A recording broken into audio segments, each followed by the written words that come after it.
Alright guys, so today's movie that I'm going to be talking about is Zola, which is directed by Genizar Bravo. Zola is based on real events, but it's one of those so outrageous it must be fictional kind of stories. In October 2015, a Hooters waitress called Isaiah Zola King posted this 148 Twitter thread story about this crazy weekend trip that she took to Florida with this stripper named Jessica. This story had it all: strippers, pimps, prostitutes, sex, twists and turns, jealous bipolar boyfriends, attempted murder, actual murder. If you want to read this tweet thread, I'll put a link to it in the video description down below. It is wild. Anyway, the tweets went viral and then it got written up into a Rolling Stone article, and now we have a movie about this balls to the walls insane Twitter thread story. There's been a lot of buzz with this film, so much positivity from a lot of people that I follow on Twitter, and so it was one of my most anticipated films of 2021. But what did I think of this movie?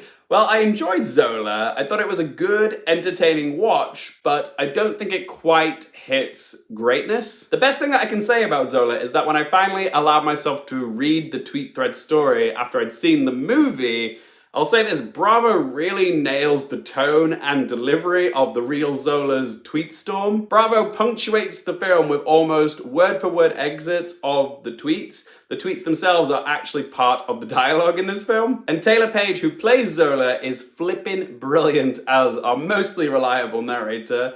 It's been said that she did embellish a few of the facts in the tweets, but yeah, it's like 95% true, this story, and Taylour Paige is fantastic playing Zola. It would be a challenge for any actress to maintain a level of authenticity in a story which just feels so over the top, but Paige handles it like a pro. I believe every action that Zola took. I would love to see Taylour Paige get a Best Actress nomination for playing Zola, but I just worry this might not be the type of film that will be to the Academy's taste, but I think she's definitely worthy of a Best Actress nomination. The supporting cast is also strong. I particularly loved Riley Keough, who plays the single mother, stripper, and prostitute Stephanie.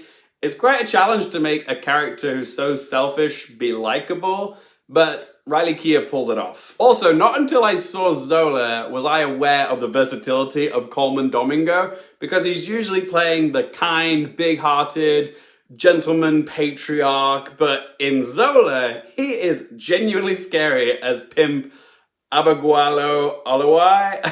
I'm sure I just butchered that name up. What's his name? Abaguando Olawai. There we go. Fantastic performance from Colman Domingo. I loved how he could flip his accent from American to Nigerian just like that. He was so good. And I also want to give a shout out to Braun. He gives a very funny performance as Stephanie's jealous and bipolar boyfriend, Derek. As for negatives, there is a sequence about 2/3 of the way in where the point of view of the story is flipped and it's told then from Stephanie's point of view. And while this did provide a few laughs, I'm not sure if the film actually needed it. For me, I just don't think it added anything substantial to the film overall. Also, there were a couple of creative choices which felt a little bit odd to me. Like, there's a scene where they show up at this motel and there's these two kids bouncing a basketball and it's the same basketball beat for like 20 seconds.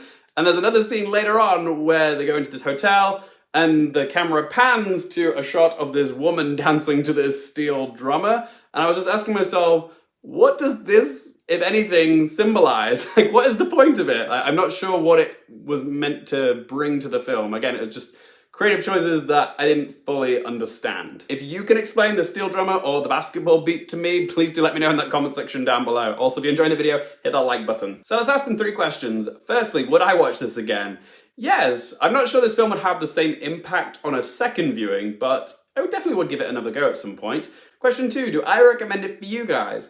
Sure, this is one of those seeing is believing type stories, truly stranger than fiction. It's funny and it's fun, it's easy viewing, the performances are strong. The story is just so outrageously entertaining that I think most people will have a good time watching this knowing it's based on a true story. So yes, I would recommend this film. And question number 3, what score do I give it out of 10? Like I said, I think it's a good film, I just don't think it's a great one. But what keeps it all together is the strong performances from all of its cast members. So I'm going to give Zola a score of 7.5 out of 10. But as always guys, it's just one bloke's opinion. I'd love to hear your thoughts on Zola. What did you make of this movie? Let me know in that comment section down below. If you guys want more movie, TV, and Oscars related content, don't forget to click subscribe, and if you want to follow me on any of my socials, all those links in that video description down below. And as always, guys, thank you so much for watching. For more things related to movies, TV, and popcorn culture, I'm Luke Airfield, and I'll see you next time.